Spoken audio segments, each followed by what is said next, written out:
Hello नमस्कार सुप्रभात दोस्तों, मैं सतीश पाल अपने परिवार सिलेक्शन गुरु जी यूट्यूब चैनल पर आपका हार्दिक स्वागत अभिनंदन करते हैं। हम आशा करते हैं कि आप सभी स्वस्थ और मस्त होंगे। तो चलिए हम रोज की तरह आज भी जीएस के 20 क्वेश्चन आपके सामने लेकर आए हुए हैं, जो कि आपके आगामी जो पेपर होने वाले हैं। हालांकि आपको कल भी बताया था और आज भी बता रहे हैं कि आपका सीएसएफ फायरमैन जिस भी भाई ने फिजिकल दे रखा है वो पेपर जरूर दे, ठीक है। तो और सीएसएफ फायरमैन की बात करें तो जो आज का प्रैक्टिस सेट है लगभग जो पिछले प्रैक्टिस सेट हुए हैं, मतलब पहले पेपर हुए हैं सीएसएफ के और अब अदर ट्रेडमैन की बात है तो उन्हीं के बेसिस पर आधारित है। हालांकि अब पेपर में क्या आएगा, क्योंकि अब जो पेपर हो रहा है जो अगर टीसीएस करा रहे हैं तो उसका लेवल बहुत ज़्यादा उठा दे रहे हैं जीएस का, ठीक है। लेकिन दोनों को देखते हुए आपके सामने मिक्स प्रैक्टिस सेट लेकर आए हैं, जो कि आगे जो पूछे जाने वाले हैं, मतलब जो इस वक्त पूछे जा रहे हैं और जो पिछले। हालांकि इसके पहले भी एसएसबी ट्रेडमैन का पेपर हुआ था, उसमें तो जीएस ठीक ठाक था, लेकिन बीएसएफ ट्रेडमैन में काफ़ी आपका लेवल जो था आपका उठा दिया था, ठीक। तो चलिए हम आज के जो प्रैक्टिस लेकर आए हैं वो भी आपके पुराने बेसिस पर ही लेकर आए हुए हैं। तो चलिए अपने आज के प्रैक्टिस सेट की तरफ देखते हैं और आज का अपना पहला क्वेश्चन देखते हैं। आज का हमारा पहला क्वेश्चन दिया है कि जल्लीकट्टू किस भारतीय त्यौहार से संबंधित है। जल्लीकट्टू जो है किस भारतीय त्यौहार से संबंधित है। ऑप्शन दिया आपका ओणम, ऑप्शन बी दिया आपका पोंगल, ऑप्शन सी दिया आपका भिक्षु और ऑप्शन डी दिया आपका हॉर्नबिल। तो किसकी बात कर रहा है, जल्लीकट्टू का, ठीक है। अगर हम ऑप्शन ए की बात करें किसकी, ओणम की बात करें तो ओणम अगर पूछे कहाँ का त्यौहार है तो ओणम आपके केरल का है। कहाँ का है, केरल का त्यौहार कौन सा है, ओणम है। अगर पूछे ओणम कितने दिनों तक मनाया जाता है तो ओणम मनाया जाता है आपका 10 दिनों तक। 10 दिनों तक। ओणम के पहले दिन को क्या कहते हैं, उसे कहते हैं अथम, क्या कहते हैं अथम। और 10वें दिन को क्या कहते हैं, 10वें दिन कहते हैं आपका थिरु ओणम, सॉरी थिरु ओणम कहते हैं। क्या कहते हैं, थिरु ओणम।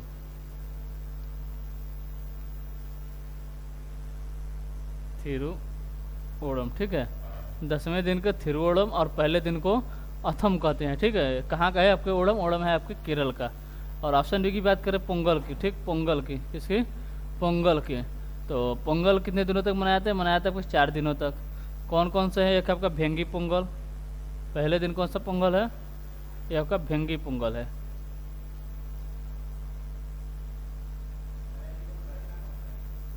भेंगी पोंगल, ठीक। पहले दिन भेंगी पोंगल और दूसरे दिन मनाया था आपका सूर्या पोंगल, सूर्या पोंगल। तीसरे दिन मनाया था आपका मट्टू पोंगल, कौन सा है, मट्टू पोंगल। और चौथे दिन मनाया था आपका कानुम पोंगल, कानुम पोंगल, ठीक है। अगर हम भेंगी पोंगल यानी पहले दिन की बात करें किसकी, भेंगी पोंगल की, तो भेंगी पोंगल में क्या होता है, तो इसमें भगवान इंद्र की पूजा की जाती है, भगवान इंद्र की पूजा की जाती है। सूर्या पोंगल में भगवान सूर्य की पूजा की जाती है।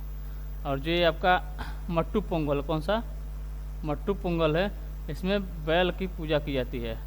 और जो आपका कौन सा जल्लीकट्टू जो मतलब त्यौहार है, एक इसका संबंध पूछे किससे है, ये भी आपके किससे है, पोंगल है। वह पोंगल पूछे तो मट्टू पोंगल से, किससे है, मट्टू पोंगल से। मट्टू पोंगल के दौरान ही जो जल्लीकट्टू का त्यौहार मनाया जाता है। इसमें होता क्या है, इसमें जो आपके बैल होते हैं उनके सिंग में आप पोटली बांधी जाती है या फिर लाल कपड़ा बांध दिया जाता है। और मतलब जो इसमें होते हैं, मतलब कुछ लोग होते हैं उनसे कहा जाता है इनके पोटली को खोलने के लिए, मतलब कहा जाता है, या उस लाल कपड़े को खोलने के लिए कहा जाता है, ठीक है। तो इसका मतलब क्या हो गया, जल्लीकट्टू का संबंध किससे है, तो आपके पोंगल से बोले या तो बोले मट्टू पोंगल से, जो कि आपके किसका संबंध है, इसमें बैल की पूजा की जाती है, बैल की पूजा की जाती है। और इसी के दौरान जल्लीकट्टू उत्सव भी मनाया जाता है। कहाँ पर मनाया जाता है, ये आपके तमिलनाडु में मनाया जाता है, ठीक। अगर हम चौथे की बात करें कानू पोंगल की, तो इसमें कन्या की पूजा की जाती है, किसकी, कन्या की पूजा की जाती है, ठीक है। यानी ऑप्शन हमारा क्या हो जाता है, ऑप्शन बी हमारा जो है ये सही आंसर होता है।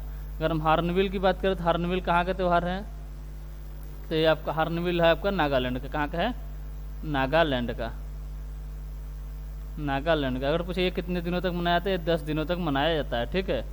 फिर से एक बार देख लेते हैं।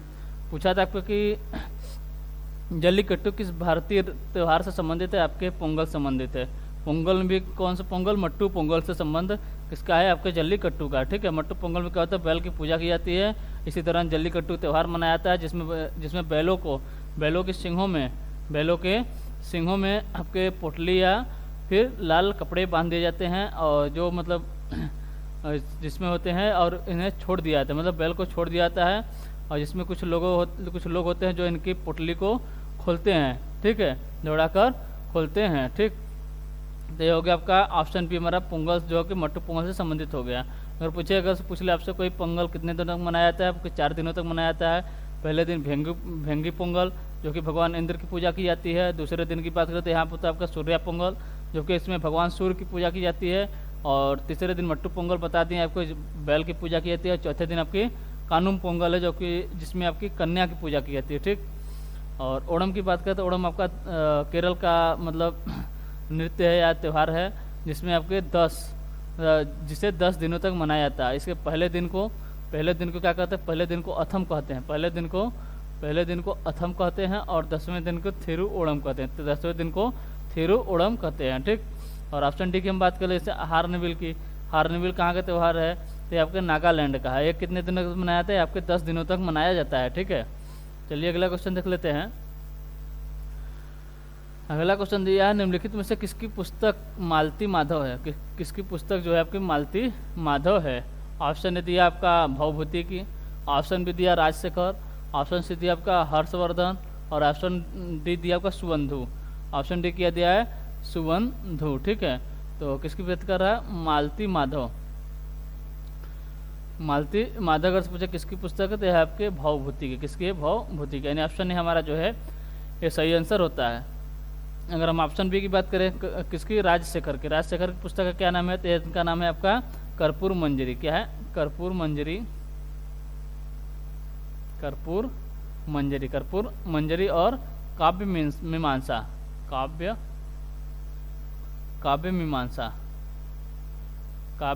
ठीक है, कर्पूर मंजरी काव्य मीमांसा पूछे किसकी पुस्तक है, तो आपके राजशेखर की। किसकी, राजशेखर की।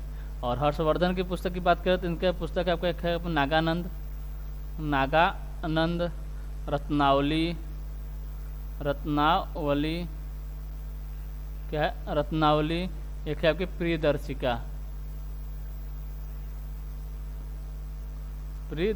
कौन कौन सी हो गई, नागानंद, रत्नावली और प्रियदर्शिका। किसकी पुस्तक है, आपके हर्षवर्धन की पुस्तक है।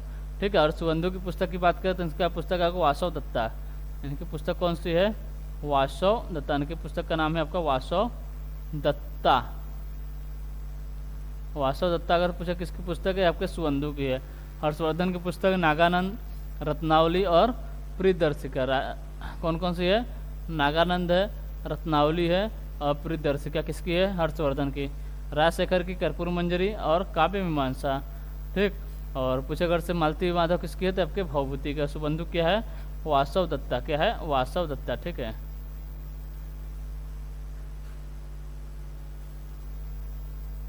वासव दत्ता है। कौन सी है, वासव दत्ता। ठीक, चलिए अगला क्वेश्चन देखते हैं।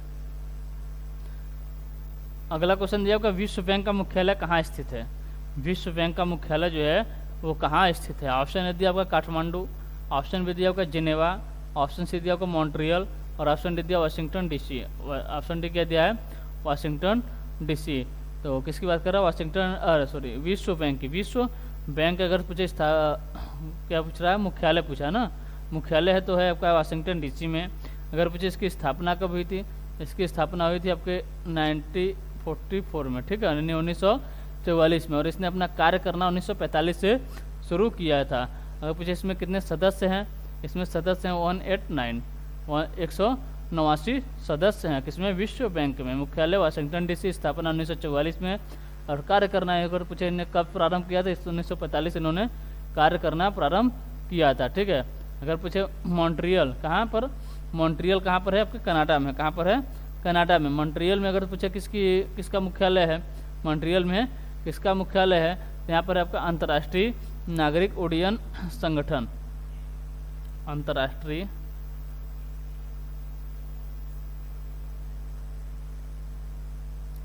नागरिक उड्डयन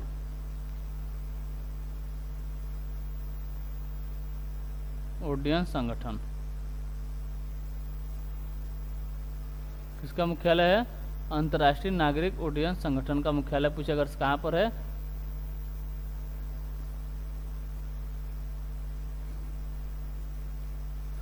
अंतर्राष्ट्रीय नागरिक उड्डयन संगठन का मुख्यालय कहाँ पर है? आपके मॉन्ट्रियल में। कहाँ पर है? मॉन्ट्रियल में, ठीक है। अगर पूछे इसकी स्थापना कब हुई थी तो इसकी भी स्थापना आपके 1944 में ही हुआ था, ठीक। अगर पूछे जिनेवा में किसका मुख्यालय है? जिनेवा में ये आपका WHO विश्व है। अगर पूछे किसके? WHO, ठीक है, वर्ल्ड हेल्थ ऑर्गेनाइजेशन की, इसका WHO, ठीक है, वर्ल्ड हेल्थ ऑर्गेनाइजेशन का अगर पूछे मुख्यालय कहाँ है? आपके जिनेवा में। अगर पूछे इसका स्थापना कब हुआ था तो इसका स्थापना हुआ था 7 अप्रैल 1948 को। इसका स्थापना 1948 7 अप्रैल 1948 को इसकी स्थापना हुई थी। किसके? WHO यानी वर्ल्ड हेल्थ ऑर्गेनाइजेशन के, ठीक है, यानी विश्व स्वास्थ्य संगठन, ठीक। और अगर हम काठमांडू की बात करें, काठमांडू में किसका मुख्यालय है? यहाँ पर आपके सार्क का मुख्यालय, यानी किसका? सार्क का मुख्यालय। पूछे कहाँ पर है? सार्क का मुख्यालय कहाँ है? आपके काठमांडू में है। अगर पूछे इसकी स्थापना कब हुई थी? इसकी स्थापना हुई थी 1985 में। इसकी स्थापना 1985 में। इसमें कितने टोटल देश हैं? तो इसमें 8 देश हैं। कितने? 8 देश शामिल हैं, ठीक है। चलिए अगला क्वेश्चन देखते हैं। अगला क्वेश्चन दिया हमारा कि दुर्गा पूजा हिंदी कैलेंडर के अनुसार कब, किस माह में मनाया जाता है? किस माह में मनाया जाता है? ऑप्शन है दिया आपका अश्विन, ऑप्शन भी दिया श्रावण, ऑप्शन भी है आपका श्रावण, ऑप्शन सी दिया माघ और ऑप्शन डी दिया भाद्रपद। अगर से हिंदी कैलेंडर की यानी हिंदी कैलेंडर के अनुसार अगर हिंदी माहों की बात करें, पहला माह कौन सा है? हिंदी कैलेंडर के अनुसार मतलब नया साल की शुरुआत अगर पूछे किस माह से होती है तो होती है आपकी चैत्र से। किससे? चैत्र से। दूसरा मास आता है आपका वैशाख। चैत्र के बाद वैशाख आता है। कौन सा है? चैत्र के बाद वैशाख है। इसके बाद आता है आपका ज्येष्ठ, चैत्र, वैशाख, ज्येष्ठ, फिर आता है आपका आषाढ़, आषाढ़ के बाद आता है आपका श्रावण, श्रावण, फिर है आपका भाद्रपद। कौन सा है? भाद्रपद। फिर इसके बाद आता है आपका आश्विन, भाद्रपद, आश्विन, फिर आपका कार्तिक। क्या है? कार्तिक के बाद पूछे तो आपका मार्गशीर्ष, मार्गशीर्ष, मार्गशीर्ष के बाद आपका पौष है। कौन सा है? पौष है। फिर आपका माघ, माघ है। इसके बाद आपका अंतिम महीना आपका कौन सा है? फाल्गुन है, ठीक है। हिंदी कैलेंडर का अंतिम महीना फाल्गुन है और पहला महीना क्या है? चैत्र, ठीक। तो कौन कौन से होंगे? चैत्र, वैशाख, ज्येष्ठ, आषाढ़, सावन, भाद्रपद, अश्विन, कार्तिक, मार्गशीर्ष, पौष, माघ और फाल्गुन। आपके टोटल आपके 12 मंथ हो गए, ठीक है।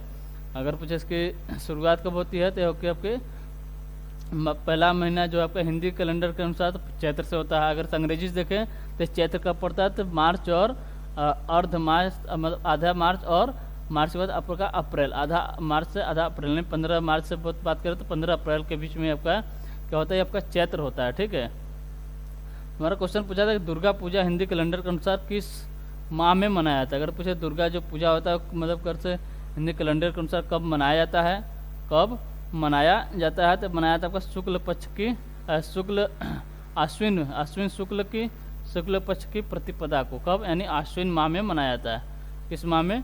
अश्विन माह में मनाया जाता है। कहाँ पर है? 7वें नंबर पर। अगर से पूछे यहाँ पर अगर से मार्च देखें, मार्च से अप्रैल हो जाएगा, अप्रैल, मार्च, अप्रैल से मई, मई से जून, जून से जुलाई, जुलाई से अगस्त, अगस्त सितंबर, सितंबर से अक्टूबर, यानी ये सितंबर से अक्टूबर माह पड़ेगा। किसमें? अश्विन माह में, सितंबर से अक्टूबर माह में ये पड़ेगा, ठीक है। अगर पूछे सावन में, अगर से पूछे कौन सा त्यौहार मनाया जाता है तो इसमें मनाया जाता है आपका रक्षाबंधन। श्रावण महीने में कौन सा त्यौहार है? आपका रक्षाबंधन मनाया जाता है। कौन सा? रक्षाबंधन, ठीक है। और अगर कुछ माघ में कौन सा मनाया जाता है तो यहाँ मनाया जाता है बसंत पंचमी, जो कि फरवरी माह में पड़ता है। बसंत पंचमी, बसंत पंचमी, जिससे सरस्वती पूजा बुलाया था, ठीक है। बसंत पंचमी।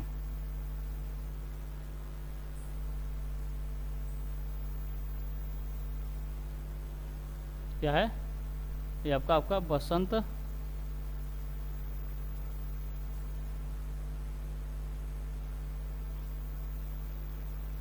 बसंत पंचमी, ठीक है। अगर पूछे भाद्रपद में कौन सा त्यौहार मनाया जाता है, तो यहाँ मनाया जाता है आपका जन्माष्टमी। कौन सा? जन्माष्टमी, ठीक है। कौन सा त्यौहार होगा? जन्माष्टमी। कब? भाद्रपद में। माघ में पूछे तो बसंत पंचमी, श्रावण में पूछे तो रक्षा बंधन हो गया, और आश्विन में क्या हो जाएगा आपका? दुर्गा पूजा, ठीक है। क्या हो जाएगा? दुर्गा पूजा, ठीक। चलिए अगला क्वेश्चन देखते हैं। अगला क्वेश्चन दिया हमारा कि निम्नलिखित में से कौन यूरोप की सबसे लंबी नदी है? निम्नलिखित में से कौन जो है आपका यूरोप की सबसे लंबी नदी है? ऑप्शन ए दिया आपका वोल्गा नदी, ऑप्शन बी दिया आपका राइन नदी, ऑप्शन सी दिया आपका सीन नदी, और ऑप्शन डी दिया आपका पो नदी, ठीक है। तो अगर पूछे सबसे लंबी यूरोप की सबसे लंबी नदी की बात करें तो कौन सी नदी है? ये आपके वोल्गा नदी है। अगर पूछे इसकी लंबाई कितनी है, इसकी लंबाई कितनी है, तो इसकी लंबाई आपका 3531 किमी, 3531 किमी वोल्गा नदी की लंबाई है, ठीक है। वोल्गा नदी की लंबाई है। अगर पूछे कहाँ पर गिरती है, मतलब किस सागर में गिरती है, तो आपके कैस्पियन सागर में जाकर गिरती है। कौन सी नदी? वोल्गा नदी, जो आपकी यूरोप की सबसे लंबी नदी है। पूछे इसकी लंबाई कितनी है? 3531 किमी इसकी लंबाई है। पूछे अगर से निकलती कहाँ से? आपके वालदाई पहाड़ी से निकलती है। कहाँ से? वालदाई पहाड़ी से निकलती है। और सबसे बड़ी बात बताएं, ये यूरोप के 10 देशों से होकर गुजरती है। कितने देशों से? 10 देशों से होकर गुजरती है, ठीक है। कितने देशों से? 10 देशों से होकर गुजरती है, ठीक। यानी ऑप्शन है हमारा जो है ये सही आंसर होता है, क्योंकि यूरोप की सबसे लंबी नदी वोल्गा नदी कहाँ से निकलती है? वालदाई पहाड़ी से निकलती है। कहाँ गिरती है? कैस्पियन सागर में गिरती है। इसकी लंबाई कितनी है? 3531 किमी है। कितने देशों से गुजरती है? आपके 10 देशों से गुजरती है, ठीक। चलिए अगला क्वेश्चन देखते हैं। अगला क्वेश्चन दिया 1814 में राजा राम मोहन राय ने एक नए धार्मिक समाज की स्थापना की, जिसे सभा के रूप में जाना जाता है। मतलब कौन सी सभा के रूप में जाना जाता है? और इसके बाद बात करें तो इसे बाद में ब्रह्म समाज के रूप में जाने लगा। तो ब्रह्म समाज की स्थापना पूछे तो 1828 में ब्रह्म समाज की स्थापना हुई थी, ठीक। और पूछा पहले हमारा क्वेश्चन देख लेते हैं। पूछा मतलब 1814 में राजा राम मोहन राय ने एक नए धार्मिक समाज की स्थापना की, जिसे किस रूप में जाना जाता है? आत्मीय सभा के रूप में, आर्य सभा के रूप में, सिद्धि सभा के रूप में, या जागृति सभा के रूप में। तो किस सभा के रूप में जाना जाता है? तो जाना जाता है आपके आत्मीय सभा के रूप में। किसमें? आत्मीय सभा, यानी ऑप्शन ए हमारा जो है ये सही आंसर होता है। किसके रूप में जाना जाता है? आत्मीय सभा के रूप में जाना जाता है। जिसे बाद में क्या बोले तो कब? 1828 में से ब्रह्म समाज के रूप में मतलब बदल दिया गया था, ठीक है। चलिए अगला क्वेश्चन देखते हैं। अगला क्वेश्चन दिया उत्तर प्रदेश के राजकीय मछली है। मतलब राजकीय मछली क्या है?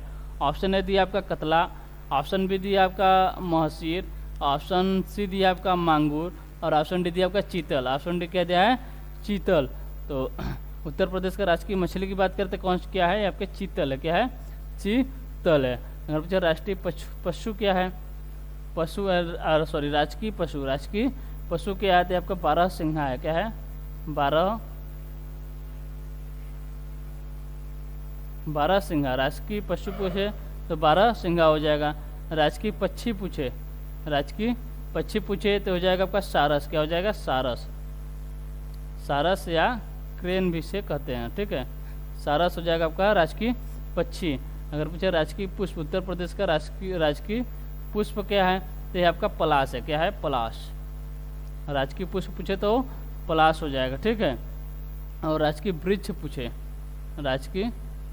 पूछे तो क्या हो जाएगा? आपका अशोक हो जाएगा। राजकीय वृक्ष अशोक हो जाएगा। अगर पूछे किसकी बात करें? उत्तर प्रदेश के लोकसभा सीट की। उत्तर प्रदेश का लोकसभा सीट कितना है? लोकसभा सीट कितनी है? तो आपका 80। कितनी है? 80 आपकी लोकसभा सीट है। राज्यसभा सीट की बात करें, राज्यसभा सीट तो ये कितना है? 31 यानी 31 है, ठीक है। यहीं देख लेते हैं आपके विधानसभा की सीट कितनी है? तो 404 है। और विधान परिषद की बात करें तो आपके टोटल कितनी सीटें हैं? आपके 100 सीटें हैं, ठीक है। कितनी सीटें हैं? टोटल 100 सीटें हैं, ठीक। क्वेश्चन पूछा था कि उत्तर प्रदेश का राजकीय मछली कौन सी है? राजकीय मछली जो है आपकी चीतल है। कौन सी है? चीतल, यानी ऑप्शन डी हमारा जो है सही आंसर होता है। अगर पूछे चीतल किस नदियों में पाई जाती है तो इसकी बात करें तो गंगा, यमुना, ब्रह्मपुत्र, सोन, गंगा, यमुना, ब्रह्मपुत्र, सोन, गोमती, कोसी, ये सभी नदियों में चीतल जो आपकी मछली जो है आपकी पाई जाती है। और इसकी बात करते हैं आपकी मांसाहारी मछली, कैसी मछली है? मांसाहारी मछली है। ठीक, चलिए अगला क्वेश्चन देखते हैं। अगला क्वेश्चन है वो निम्न में से किसका समाधि स्थल स्मृति स्थल है? समाधि स्थल जो है आपके स्मृति स्थल है। ऑप्शन है दिया आपका अटल बिहारी वाजपेयी, ऑप्शन बी दिया आपका मोरारजी देसाई, ऑप्शन सी दिया आपका राजीव गांधी, और ऑप्शन डी दिया आपका चौधरी चरण सिंह। ठीक है, किसकी बात कर रहा है? स्मृति स्थल अगर पूछे किसकी समाधि स्थल है, स्मृति स्थल अगर पूछे किसकी समाधि स्थल है तो ये आपकी अटल बिहारी वाजपेयी जी की। किसकी है? अटल बिहारी वाजपेयी जी की समाधि स्थल पूछे क्या है तो हो जाएगा स्मृति स्थल हो जाएगा, यानी ऑप्शन ए हमारा जो है ये सही आंसर होता है। अगर हम ऑप्शन बी की बात करें क्या दिया है? मोरारजी देसाई। अगर पूछे मोरारजी देसाई का अगर पूछे समाधि स्थल का नाम क्या है, ठीक है, तो ये आपका अभय घाट। क्या है? अभय घाट। ठीक, और अगर पूछे ऑप्शन सी की बात करें जैसे राजीव गांधी के समाधि स्थल की बात करें तो ये आपका वीर भूमि। कौन सा है? वीर भूमि। और ऑप्शन डी की बात करें, ऑप्शन डी चौधरी चरण सिंह के मतलब समाधि स्थल की बात करें तो इसका समाधि स्थल का नाम क्या है? किसान घाट। क्या है? किसान घाट। किसान घाट किसका समाधि स्थल है? ये आपके चौधरी चरण सिंह का। इसी प्रकार पूछ लेता है आपका महात्मा गांधी के, इसके महात्मा गांधी के अगर पूछे समाधि स्थल तो ये आपका राजघाट है। क्या है? राज।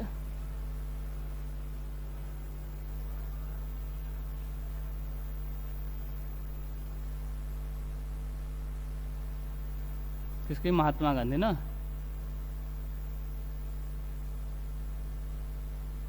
महात्मा गांधी के अगर सर तो है आपका राजघाट। क्या है?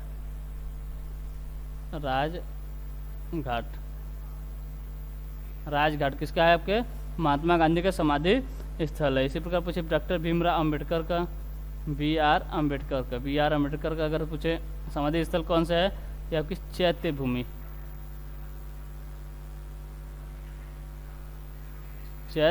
ठीक, चैत्य भूमि अगर पूछे किसकी है तो आपके भीमराव अंबेडकर का। अगर पूछे राजेंद्र प्रसाद का, राजेंद्र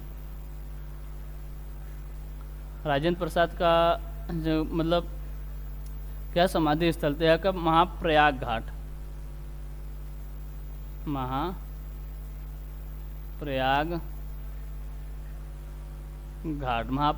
डॉक्टर राजेंद्र प्रसाद का। इसी प्रकार पूछा जाता है आपका जवाहरलाल नेहरू का, पंडित जवाहरलाल नेहरू को। ठीक है, पंडित जवाहरलाल नेहरू के पूछे तो इनका है आपका शांतिवन।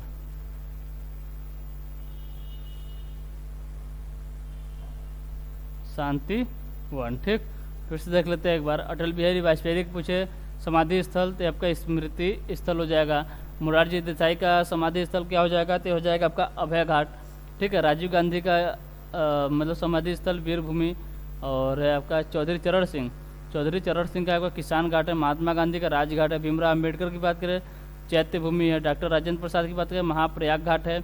और पंडित जवाहरलाल नेहरू क्या है? शांतिवन है। क्या है? शांतिवन। ठीक, चलिए अगला क्वेश्चन देख लेते हैं।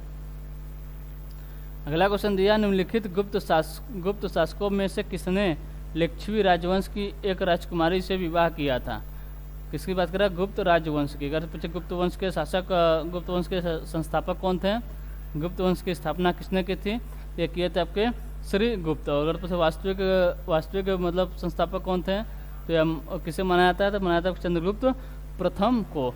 तो पूछा है किसने लिच्छवी राजवंश की एक राजकुमारी से विवाह की थी? ये किए थे आपके चंद्रगुप्त प्रथम। अगर पूछे लिच्छवी राजकुमारी का नाम क्या था? ये नाम था आपका कुमार देवी से इन्होंने विवाह किया था। और मतलब इनके नाम से सिक्के भी चलाए थे, राजा रानी के नाम से सिक्के भी चलाए थे। इन्हीं का मतलब वहाँ पर फोटो मतलब लगा था, सिक्कों पर फोटो अंकित था। ठीक है, ठीक, पूछ लिया आपका गुप्त वंश के संस्थापक बता दिया आपका श्री गुप्त हो गए। ठीक है, अगर वास्तविक संस्थापक पूछे चंद्रगुप्त प्रथम हो जाएंगे। कौन हो जाएंगे? चंद्रगुप्त प्रथम हो जाएंगे। और एक क्वेश्चन पूछता है कि भारत का स्वर्ण युग मतलब किस वंश को कहा जाता है, तब के मतलब गुप्त राजवंश के समय को भारत का स्वर्ण युग कहा गया है। किसके समय को? गुप्त राजवंश के समय को भारत का स्वर्ण युग कहा गया है। ठीक, चलिए अगला क्वेश्चन देखते हैं। अगला क्वेश्चन दिया, उत्तर प्रदेश की कुल जनसंख्या में अनुसूचित जाति का प्रतिशत कितना है। मतलब कुल जनसंख्या में जो है आपको अनुसूचित जाति है, अनुसूचित जाति जो है उसका प्रतिशत पूछा है, उसका प्रतिशत पूछा है। ऑप्शन ने दिया आपका 20.69%, ऑप्शन बी दिया आपका 16.6%, ऑप्शन सी दिया आपका 31.9% और ऑप्शन डी दिया आपका 15.8%, 15.8% दिया है। तो उत्तर प्रदेश की कुल जनसंख्या में अनुसूचित जाति का अगर पूछे प्रतिशत कितना है, ये आपका 20.69% है। कितना है? 20.69%। यानी ऑप्शन ए हमारा जो है ये सही आंसर होता है। अगर फिर उत्तर प्रदेश की जनसंख्या कुल कितनी है, तो लगभग आपके 21 करोड़ के आसपास है। ठीक है, उत्तर प्रदेश की जनसंख्या। ठीक है, अगर पूछे उत्तर प्रदेश की जनसंख्या घनत्व कितना है, तो आपके 829 व्यक्ति प्रति वर्ग मीटर, प्रति वर्ग किमी, सॉरी प्रति वर्ग किमी है। किसका? उत्तर प्रदेश का जनसंख्या घनत्व कितना है? 829 व्यक्ति प्रति वर्ग किमी है। ठीक, चलिए अगला क्वेश्चन देख लेते हैं। अगला क्वेश्चन दिया, भारत में बॉक्साइट का सबसे बड़ा भंडार कहाँ पाया जाता है। भारत में बॉक्साइट का सबसे बड़ा भंडार कहाँ पाया जाता है। ऑप्शन ने दिया आपका उड़ीसा, ऑप्शन ने दिया आपका आंध्र प्रदेश, ऑप्शन बी दिया आपका गुजरात और ऑप्शन सी दिया आपका झारखंड और ऑप्शन डी दिया आपका उड़ीसा। तो जो आपका बॉक्साइट का सबसे बड़ा भंडार है कहाँ पाया जाता है, पाया जाता है आपके उड़ीसा में। कहाँ पर? उड़ीसा में। यानी ऑप्शन डी हमारा जो है सही आंसर होता है। ठीक, चलिए अगला क्वेश्चन देखते हैं। अगला क्वेश्चन दिया है, भारतीय दलहन अनुसंधान संस्थान उत्तर प्रदेश में कहाँ स्थित है। भारतीय दलहन अनुसंधान संस्थान उत्तर प्रदेश में कहाँ स्थित है। ऑप्शन ने दिया आपका लखनऊ, ऑप्शन बी दिया आपका कानपुर, ऑप्शन सी दिया आपका इलाहाबाद और ऑप्शन डी दिया आपका रायबरेली। ऑप्शन डी किया दिया रायबरेली। तो भारतीय दलहन अनुसंधान संस्थान की बात करें तो कहाँ पर है, ये आपके कानपुर में। कहाँ पर है? कानपुर में। अगर पीछे इसे कब स्थापित किया गया था, इसे स्थापित किया गया था आपका 1983 में। कब? 1983 यानी 1983 में इसको स्थापित किया गया था। ठीक है, अगर पूछे क्वेश्चन पूछता है कि राष्ट्रीय चावल अनुसंधान संस्थान कहाँ पर है, तब कहाँ पर है? उड़ीसा, कटक में है। कहाँ पर? कटक उड़ीसा में है। अगर पूछे अंतर्राष्ट्रीय चावल अनुसंधान संस्थान कहाँ पर है, ये आपका फिलीपींस, मनीला फिलीपींस में। कहाँ पर? मनीला फिलीपींस में है। ठीक, चलिए अगला क्वेश्चन देखते हैं। अगला क्वेश्चन दिया आपका, कच्चे तेल से पेट्रोल को अलग करने के लिए निम्नलिखित में से किस विधि का उपयोग किया जाता है। ठीक है, किसको? कच्चे तेल से पेट्रोल को अलग करने के लिए निम्नलिखित में से किस विधि का उपयोग किया जाता है। ऑप्शन दिया आपका सरल आसवन विधि, ऑप्शन बी दिया आपका प्रभाजी आसवन विधि, ऑप्शन सी दिया आपका वाष्प आसवन विधि और ऑप्शन डी दिया आपका शब्द लेखन विधि। ऑप्शन डी क्या दिया? शब्द लेखन विधि। तो जो कच्चे तेल को आपका कच्चे तेल से जो पेट्रोल को अलग करने की विधि है वो कौन सी विधि है, तो ये आपके प्रभाजी आसवन विधि है। कौन सी है? प्रभाजी आसवन विधि। यानी ऑप्शन बी हमारा जो है ये सही आंसर होता है। ठीक है, चलिए अगला क्वेश्चन देखते हैं। अगला क्वेश्चन दिया आपका, अजरबैजान जो कभी सोवियत संघ सोवियत संघ यूएसएसआर या यूएसएसआर का हिस्सा था, निम्नलिखित में से कौन सी इसकी राजधानी है। किसकी राजधानी पूछ रहा है, इतना बड़ा कहकर सिर्फ एक क्वेश्चन पूछा है, अजरबैजान की राजधानी कौन सी। सीधा सीधा क्वेश्चन है, अजरबैजान की राजधानी कौन सी है। ऑप्शन दिया आपका उलान बटर, ऑप्शन बी दिया आपका कीव, ऑप्शन सी दिया आपका बाकू और ऑप्शन डी दिया आपका ताशकंद। ऑप्शन डी किया दिया ताशकंद। अगर पूछे तो उलान बटर किसकी राजधानी है, ये आपके मंगोलिया की राजधानी है। किसकी राजधानी है? मंगोलिया की राजधानी है। मंगोलिया से क्वेश्चन अच्छा बनता है कि मंगोलिया में कौन सा मरुस्थल है, यहाँ पर आपका गोबी मरुस्थल है। कौन सा है? गोबी मरुस्थल। पूछे कहाँ पर है, आपके मंगोलिया और चीन की सीमा पर है, नहीं दोनों देश के अंतर्गत आता है सब। अगर पूछे अधिक मात्रा में किस में, यानी 60 से 70% आपके मंगोलिया में है और 30 से 40% भाग जो आपके चीन में आता है। ठीक है, और ऑप्शन बी की बात करें, कीव किसकी राजधानी है, तो आपके यूक्रेन की राजधानी। किसकी राजधानी है? यूक्रेन की राजधानी है। कीव किसकी राजधानी? यूक्रेन की राजधानी है। ठीक है, ताशकंद की बात करें, ताशकंद है आपके उज्बेकिस्तान की राजधानी। किसकी? उज्बेकिस्तान की राजधानी कौन सी है? ताशकंद है। और बाकू की बात करें तो बाकू किसकी राजधानी? आपके अजरबैजान की। यानी ऑप्शन सी हमारा जो है ये सही आंसर होता है। ठीक, चलिए अगला क्वेश्चन देखते हैं। अगला क्वेश्चन दिया, विश्व पर्यावरण विश्व पर्यावरण संरक्षण दिवस कब मनाया जाता है? विश्व पर्यावरण संरक्षण दिवस कब मनाया जाता है? ऑप्शन ए दिया आपका 26 नवंबर, ऑप्शन बी दिया आपका 19 नवंबर, ऑप्शन सी दिया आपका 14 नवंबर और ऑप्शन डी दिया 5 दिसंबर। तो विश्व पर्यावरण संरक्षण दिवस अगर पूछे कब मनाया जाता है तो मनाया जाता है आपका 26 नवंबर को। अब 26 नवंबर यानी ऑप्शन ए हमारा जो है ये सही आंसर होता है। ठीक है, अगर हम ऑप्शन बी की बात करें क्या दिया 19 नवंबर। 19 नवंबर को कौन सा दिवस मनाया जाता है? तो यह मनाया जाता है आपका विश्व शौचालय दिवस। विश्व शौचालय दिवस, विश्व शौचालय दिवस कब मनाया जाता है? ये मनाया जाता है आपका 19 नवंबर। और इसी दिन मनाया जाता है आपका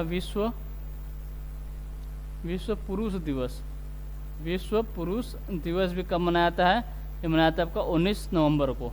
19 नवंबर को विश्व शौचालय दिवस और विश्व पुरुष दिवस मनाया जाता है। अगर हम 14 नवंबर की बात करें, 14 नवंबर को कौन सा दिवस मनाया जाता है? यहाँ मनाया जाता है आपका बाल दिवस। कौन सा है? बाल दिवस। ठीक है, किसकी याद में मनाया जाता है? तो पंडित नेहरू के जन्म दिवस के रूप में बाल दिवस आपका मनाया जाता है। और इसी दिन मनाया जाता है आपका विश्व मधुमेह दिवस। विश्व मधुमेह दिवस। ठीक है, विश्व मधुमेह दिवस, विश्व मधुमेह दिवस मनाया जाता है। किस दिन? बाल दिवस के दिन ही, यानी 14 नवंबर को बाल दिवस मनाया जाता है और विश्व मधुमेह दिवस भी मनाया जाता है। अगर हम 5 दिसंबर की बात करें तो यहाँ आपका विश्व मृदा दिवस है। कौन सा दिवस है? विश्व मृदा दिवस। विश्व मृदा दिवस कब मनाया था? मनाया था कि 5 दिसंबर को। ठीक, चलिए अगला क्वेश्चन देखते हैं। अगला क्वेश्चन दिया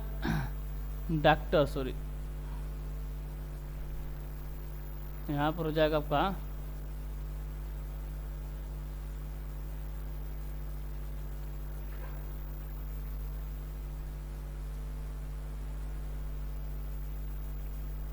डॉक्टर मानिक शाह हाल ही में किस राज्य के मुख्यमंत्री चुने गए हैं? डॉक्टर मानिक शाह जो है आपके हाल ही में किस राज्य के मुख्यमंत्री चुने गए हैं? ऑप्शन ए दिया आपका गुजरात, ऑप्शन बी दिया आपका मेघालय, ऑप्शन सी दिया आपका नागालैंड और ऑप्शन डी दिया आपका त्रिपुरा। ऑप्शन डी क्या दिया? त्रिपुरा। तो मानिक शाह जो है किस राज्य के मुख्यमंत्री चुने गए हैं? तो चुने गए आपके त्रिपुरा के। कहाँ के? त्रिपुरा के, यानी ऑप्शन डी हमारा जो है ये सही आंसर होता है। अगर पूछे कहाँ के? अगर पूछे मेघालय के, मेघालय के अगर पूछे मुख्यमंत्री कौन चुने, मतलब कौन है, तो ये आपके कॉनरेड संगमा है। कौन है? कॉनरेड संगमा। कॉनरेड संगमा कहाँ के हैं? ये आपके मेघालय के। और अगर पूछे नागालैंड के कौन है, तो नागालैंड के आपका नेफ्यू रियो हैं। कौन है? नेफ्यू रियो हैं। ठीक है, और गुजरात के कौन है? गुजरात के कौन है आपको कमेंट बॉक्स में आपको बताना है। ठीक है, और इसी प्रकार हम बात करें अगर से महाराष्ट्र के कौन है? महाराष्ट्र के हैं आपके एकनाथ शिंदे। कौन है? एकनाथ शिंदे। ठीक है, और आपको बताना है आपका गुजरात का सीएम कौन है। ठीक, चलिए अगला क्वेश्चन देखते हैं। अगला क्वेश्चन दिया इंडोनेशिया अपनी राजधानी जकार्ता से कहाँ स्थानांतरित कर रही है, मतलब कर रहा है? ऑप्शन ए दिया आपको जावा द्वीप पर, ऑप्शन बी दिया बोर्नियो द्वीप पर, ऑप्शन सी दिया आपका सुलावेसी द्वीप पर और ऑप्शन डी दिया आपको सुमात्रा द्वीप पर। ठीक है, तो अगर हम जकार्ता की बात करते कहाँ पर है? आपके जावा द्वीप पर है। कहाँ पर है? जकार्ता जो था पहले जो राजधानी थी जकार्ता, ये किस पर थी? कौन से द्वीप पर थी? तो आपके जावा द्वीप पर ही थी। तो पूछा इंडोनेशिया अपनी राजधानी जकार्ता से, मतलब यहाँ से इसको राजधानी जो थी उसे हटाकर इसे बना रहा है। तो अगर पूछे राजधानी कौन सा बना रहा है, यानी किसके? तो यह बना रहा है आपका नूसंतारा को। किसे? नूसंतारा को अपनी राजधानी, नई राजधानी यानी बना रहा है। कौन? इंडोनेशिया। कौन सी राजधानी है? नूसंतारा।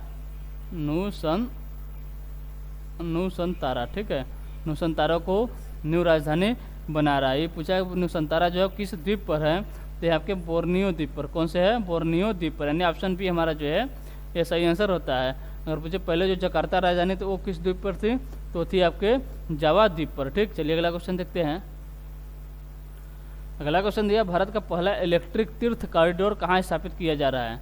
भारत का पहला इलेक्ट्रिक तीर्थ कॉरिडोर कहाँ स्थापित किया जा रहा है? ऑप्शन ए दिया आपका उत्तराखंड, ऑप्शन बी दिया आपका गुजरात, ऑप्शन सी दिया आपका राजस्थान और ऑप्शन डी दिया आपका हिमाचल प्रदेश। ऑप्शन डी क्या दिया? हिमाचल प्रदेश। तो इसे कहाँ स्थापित किया जा रहा है? ये किया जा आपका उत्तराखंड पे। कहाँ पर? उत्तराखंड में। ठीक है, इसमें मतलब चार तीर्थ स्थलों को जोड़ा जा रहा है। कौन कौन से हैं? एक है आपका केदारनाथ, केदारनाथ है, इसके बाद है आपके बद्रीनाथ, गंगोत्री है, गंगोत्री और यमुनोत्री, ये आपके 4 जो आपके तीर्थ स्थल है, इन्हें मतलब इलेक्ट्रिक तीर्थ कॉरिडोर के तहत इन चारों तीर्थ स्थलों को जोड़ा जा रहा है। ठीक है, यानी ऑप्शन ए हमारा जो है कहाँ पर, उत्तराखंड में है। ठीक, चलिए अगला क्वेश्चन देखते हैं। अगला क्वेश्चन दिया, विश्व का सबसे लंबा रेलवे प्लेटफॉर्म कौन सा है?